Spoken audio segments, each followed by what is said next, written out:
नमस्कार, welcome to your own YouTube channel wealth creators. और मैं कल्पना गुप्ता एक बार फिर आपका स्वागत करती हूँ आपके अपने चैनल वेल्थ क्रिएटर्स पर। और आज जो हम बातचीत करेंगे वो हम फाइनेंशियल प्लानिंग जो हम सीरीज कर रहे हैं उसके लास्ट एपिसोड पर बातचीत करेंगे, जो कि 6th एपिसोड है। और उसमें हम दो चीज़ों पर बात करेंगे। एक तो कि हम कैसे अपने पूंजी को निवेश करें कि हमें एक मंथली इनकम मिले, और कैसे हम अपनी बेसिक पूंजी को, अपना जो कॉर्पस है उसको ग्रो कैसे करें जिससे कि हम इन्फ्लेशन रेट को बीट कर पाएं। तो ये वीडियो को एंड तक जरूर देखिएगा, क्योंकि एंड में ही हम बातचीत करेंगे कि कैसे हम अपने प्रिंसिपल को, अपने कॉर्पस को ग्रो कर सकते हैं। तो चलिए बिना टाइम वेस्ट किए हम स्टार्ट करते हैं। लेकिन एकदम शुरू में आपको दो चीज़ों का ध्यान रखना है पोस्ट रिटायरमेंट। एक तो ये कि आप अपने सारे अकाउंट्स को, जहाँ पर भी आप सेटल हुए हैं वहाँ कंसोलिडेट कर लीजिए, सारे अकाउंट्स को ज्वाइंट करिए और ऑपरेशन आइदर और सर्वाइवर करिए। हस्बैंड एंड वाइफ में से आइदर और सर्वाइवर करिए, और बच्चों का नॉमिनेशन जरूर करिए। नॉमिनेशन, नामांकन करना बहुत ज़रूरी है।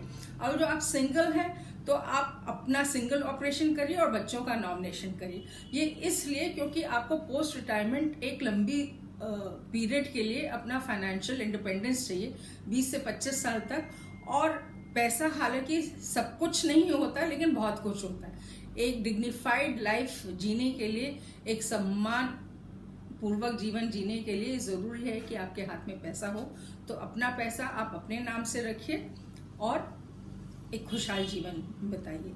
दूसरी बात ये कि एक हेल्थ इंश्योरेंस पॉलिसी आपको ज़रूर लेनी है, और जो आपके पास है 10 या 15 लाख की, तो उसको टॉप अप कराइए। 20 से 25 लाख की पॉलिसी ज़रूर होनी चाहिए।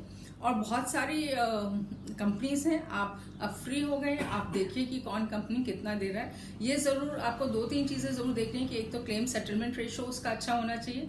दूसरा, आपके आसपास जो हॉस्पिटल्स हैं उनके साथ उसका टाई अप हो, कैशलेस हो। सेकेंडली, वो कितनी ज़्यादा पुरानी है और कितनी ज़्यादा बीमारियों का क्लेम देती है। ये 3-4 चीज़ें देख के आप एक पॉलिसी ले सकते हैं। और पॉलिसी लेते वक्त आपने देखा होगा कि हेल्थ पॉलिसी में एज ब्रैकेट्स होते हैं। तो 61 ईयर्स के बाद, 61 ईयर्स होते ही जो है प्रीमियम बढ़ जाता है।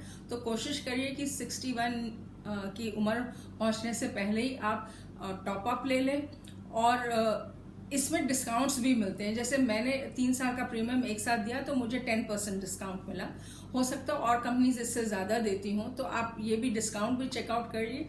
और वैल्यू फॉर मनी है, क्योंकि 10% अगर जो आप बैंक में भी रखेंगे तो 10% ब्याज नहीं कोई देता। और इंश्योरेंस तो आपको, हेल्थ इंश्योरेंस तो हर साल लेना ही है। तो आप डिस्काउंट्स भी चेकअप कर सकते हैं कि अगर जो आप 2 साल या 3 साल का प्रीमियम लेते हैं तो क्या डिस्काउंट होता है। तो अब ये दोनों चीज़ों के बाद चलिए हम इन्वेस्टमेंट की बात करते हैं कि कैसे हमें इन्वेस्टमेंट करना है। तो हमने लास्ट एपिसोड जो था, जो फाइनेंशियल प्लानिंग का 5th एपिसोड था, उसमें हमने फ्यूचर वैल्यू ऑफ मनी की बात की थी।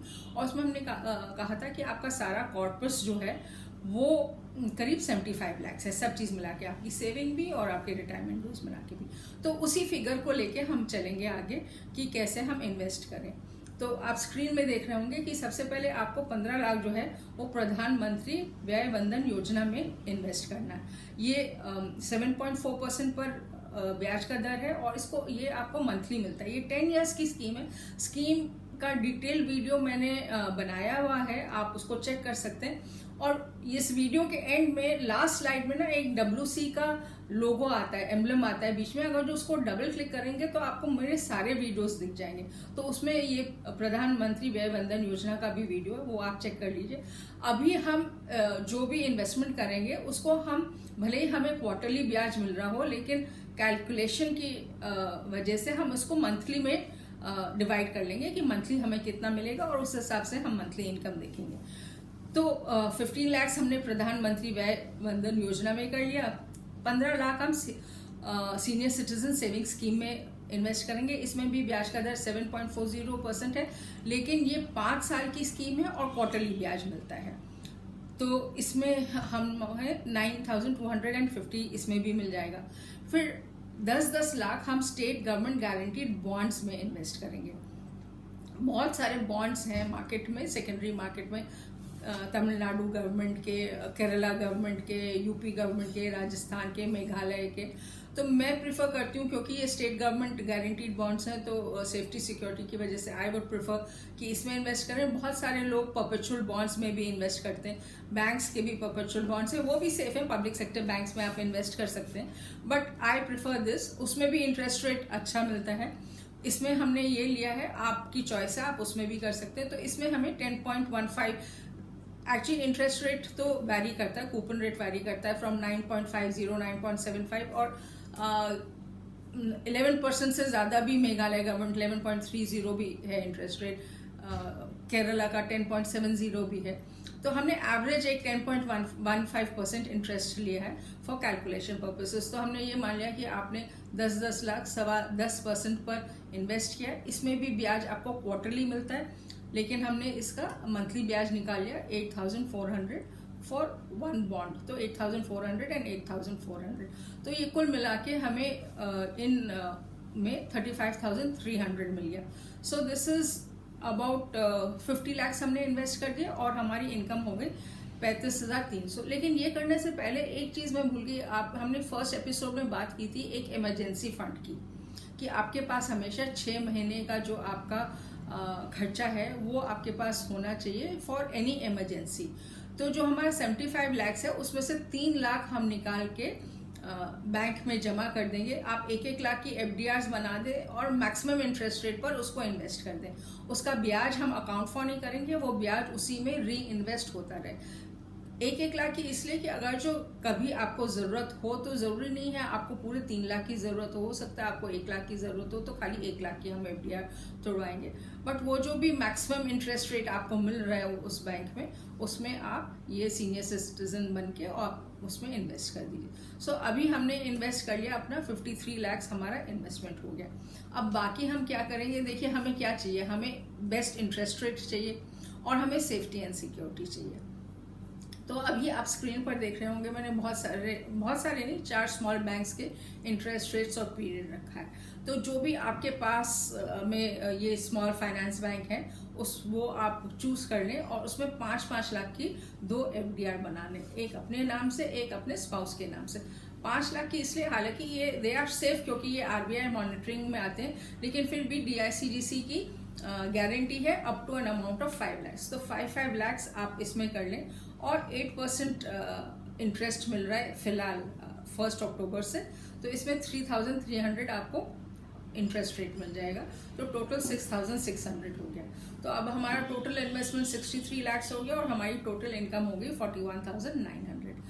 इन्हीं स्मॉल बैंक्स में मार्च में 9.50 इंटरेस्ट रेट था और तब फाइनेंशियल प्लानिंग करना बहुत आसान था, बट धीरे धीरे इंटरेस्ट रेट्स कम होते जा रहे हैं। तो इन्वेस्टमेंट बहुत सोच समझ के हमें करना है जिससे हमें बेस्ट इंटरेस्ट रेट मिले।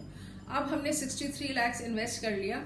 अब 2 लाख जो हमारा बचा है उसको हम डिवाइड कर देंगे इनटू 8 पार्ट्स।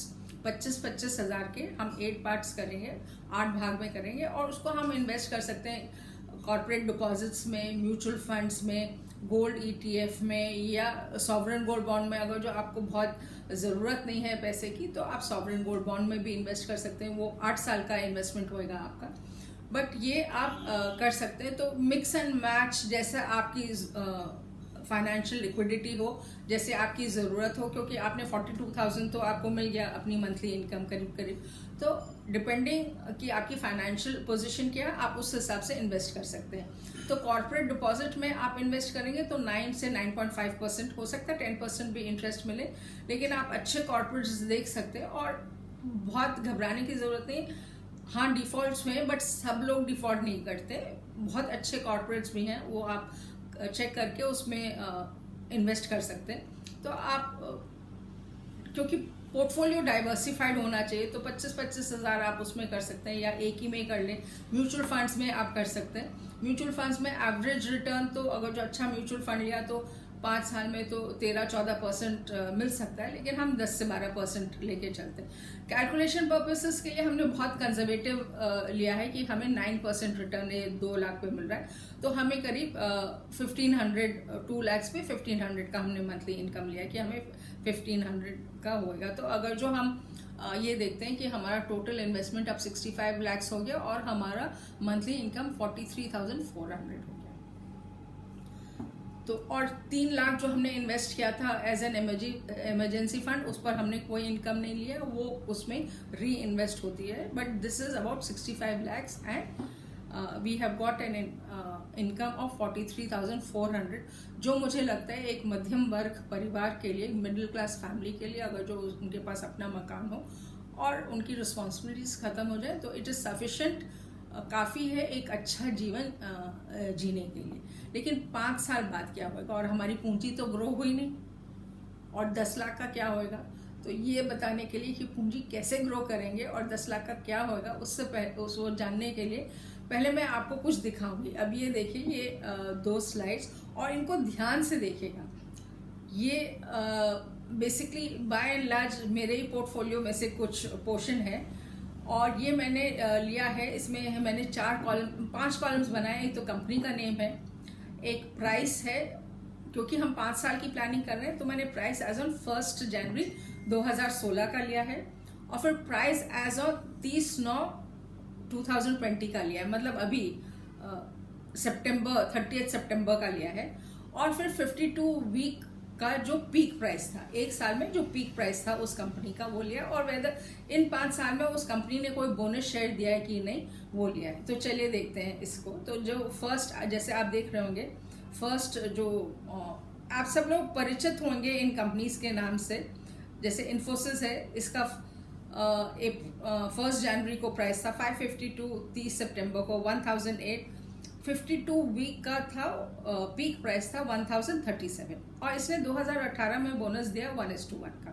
फिर टीसीएस आप देखिए 1206, 2492, पीक प्राइस था इसका 255, 2555, और इसने भी बोनस दिया 1:1. Then HDFC bank 544, 1078, peak price 1305 था, no bonus.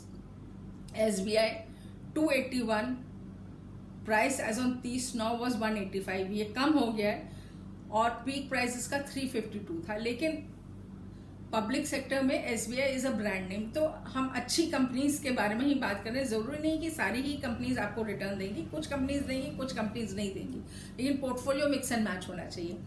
Asian Paints is 880, 1986 and 2069, no bonus. Berger Paints 186, 583, peak was 597, इसने बोनस दिया था 2:5 का एज ऑन 2016. फिर बाटा का जो प्राइस था 516, 1318, और इसका पीक प्राइस 52 वीक्स में peak price was 1895. Relaxo 253, 666, peak price 830, लेकिन इसने 2019 में बोनस दिया 1:1 का. ACC 1373, 1393, इसमें कोई वेरिएशन नहीं है, उतना ही चल रहा है 5 साल में भी, लेकिन पीक प्राइस 1634. अल्ट्राटेक सीमेंट, आपको मालूम है ACC और अल्ट्राटेक दोनों सीमेंट के शेयर्स हैं, 2816, 30/9 में 4049, पीक प्राइस वॉज 4754. कॉलगेट सभी लोग जानते हैं 976, 1433, 1642, और हिंदुस्तान लीवर 856, 2068 एंड 2614. तो ये बेसिकली हमने लिए हैं, करीब 6 सेक्टर्स लिए हैं, और इसमें जो टोटल हमारा इन्वेस्टमेंट 2016 था वो था 10,439, जो 1 सितंबर 2016 में था, 1 share of each company. So it was 10,439. 2020 में 30 सितंबर को यही वैल्यू जो है वो 19,652 हो गई. और जो हम बोनस शेयर्स भी ऐड कर दें तो बोनस शेयर्स की वैल्यू होगी 4,399, और अगर जो हम टोटल वैल्यू ऑफ इन्वेस्टमेंट कर देते हैं तो it becomes 24,051, which is a growth rate of 130.39% 5 साल में. अभी तो पूरे 5 साल भी नहीं हुए, बट और ये पीक पीरियड नहीं है. ये जो है मार्च में तो मार्केट बिल्कुल टैंक कर गया था, अब थोड़ा रिवाइव हुआ है, but it is not yet reach the peak. But उसके बावजूद जो है ये 130% की ग्रोथ है. तो बाकी 10 लाख हम शेयर मार्केट में इन्वेस्ट करेंगे, और घबराइए नहीं, it is not very risky. हाँ, अब आप कहेंगे मैडम अगर जो शेयर मार्केट से ऐसी ग्रोथ होती तो सब लोग करोड़पति क्यों नहीं हो गए. मैं बताती हूँ कि क्यों नहीं करोड़पति होते. तीन बेसिक रीजंस है। वैसे तो बहुत लोग करोड़पति हुए भी हैं, और जो लोग बाग शेयर मार्केट से पैसा नहीं बना रहे होते, तो शेयर मार्केट इतना वाइब्रेंट और इतने सारे लोग उसके साथ जुड़े नहीं रहते। लोग बाग पैसा बना रहे हैं तभी उसके साथ इतने जुड़े हुए हैं। आप देखो जो भी नया इशू आ रहा है आजकल, वो सब इतनी बार सब्सक्राइब हो रहा है, 10 टाइम्स, 15 टाइम्स, 30, 50 टाइम्स, मतलब there is no limit to it. Why people do not make money और लूज मनी इज बेसिकली, जब आप इंट्राडे ट्रेडिंग करते हैं उसके लिए आपको बहुत ज़्यादा नॉलेज चाहिए। तो आप इंट्राडे ट्रेडिंग, हम लोग जो इन्वेस्ट कर रहे हैं वो हम बिल्कुल इंट्राडे ट्रेडिंग में नहीं रिकमेंड कर रही हूँ। आप अच्छे शेयर्स चूज करिए, और जो पेनी शेयर्स मत चूज करिए। बहुत लोग पेनी शेयर्स चूज कर लेते हैं। हाँ, वो शेयर्स ऐसे हैं कि अगर जो आपकी किस्मत चमक गई तो आप बहुत पैसा बना लेंगे, नहीं तो फिर आपके जो पैसे लगे हुए हैं वो भी डूब जाएंगे। तो हम इस तरह के रिस्की डिसीजंस नहीं लेंगे, हम अच्छी कंपनीज का लेंगे, डाइवर्सिफाइड पोर्टफोलियो रखेंगे और उसको वॉच करते रहेंगे। एक अच्छी कंपनी भी, अगर जो आपने 10 अच्छी कंपनीज ली है तो 10 कंपनीज आपको सेम रिटर्न बिल्कुल भी नहीं देंगी।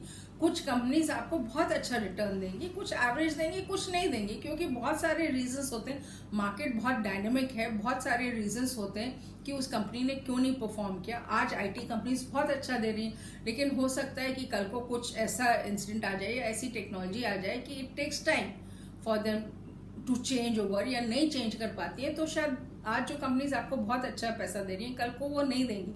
और अगर जो आप मार्केट के बारे में जितना पढ़ेंगे, जितना समझेंगे, उतना अच्छा आप इन्वेस्टमेंट करेंगे।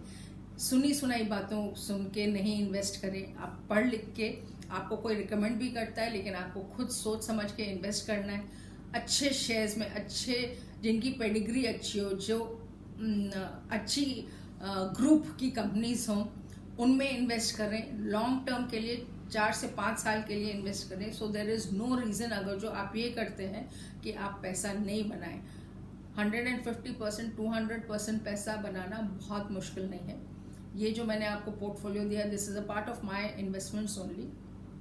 और मैंने बहुत ज़्यादा नहीं स्टडी किया, लेकिन हाँ थोड़ा बहुत एज अ बैंकर ऑल्सो आपको थोड़ा आइडिया होता है। तो इस एपिसोड के बाद जो है मेरा नेक्स्ट जो वीडियो आएगा वो परपेचुअल बॉन्ड्स पर आएगा, क्योंकि बहुत लोग ने कहा है परपेचुअल बॉन्ड्स पर बनाने के लिए। उसके बाद मैं एक लंबी सीरीज करूंगी ऑन शेयर्स, और जिसमें हम कंपनीज पिकअप करेंगे और उनके बारे में बातचीत करेंगे, और बहुत टेक्निकल बातचीत नहीं करेंगे। मैं आपको RSI, EMA, DMA ये सब कुछ नहीं बताऊंगी। बेसिक एक मेरा वीडियो भी है SIP इन शेयर्स, आप उसको भी देखें। It is a very simple concept of investing.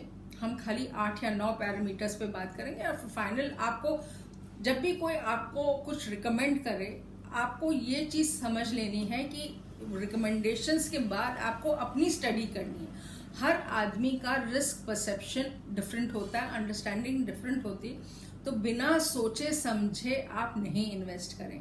Invest करें, हर 6 महीने बाद अपने पोर्टफोलियो को देखें। अगर जो आपको लगता है कोई शेयर अच्छा नहीं परफॉर्म कर रहा है या कुछ उसके एडवर्स खबरें हैं, तो उसमें से एग्जिट लें और दूसरी कंपनी में इन्वेस्ट करें। बट हम बाकी 10 lakhs जो हैं, to make the money grow, we will invest in stock market. तो अगर जो आपको ये वीडियो पसंद आया है तो इसको लाइक करें, थम्स अप दें, शेयर करें, जिससे और लोगों को इसके बारे में जानकारी हो और फायदा हो कि कैसे निवेश करें। And thank you for watching this video. Look out for my next video. Till then, be safe, take care, and happy investing. See you soon.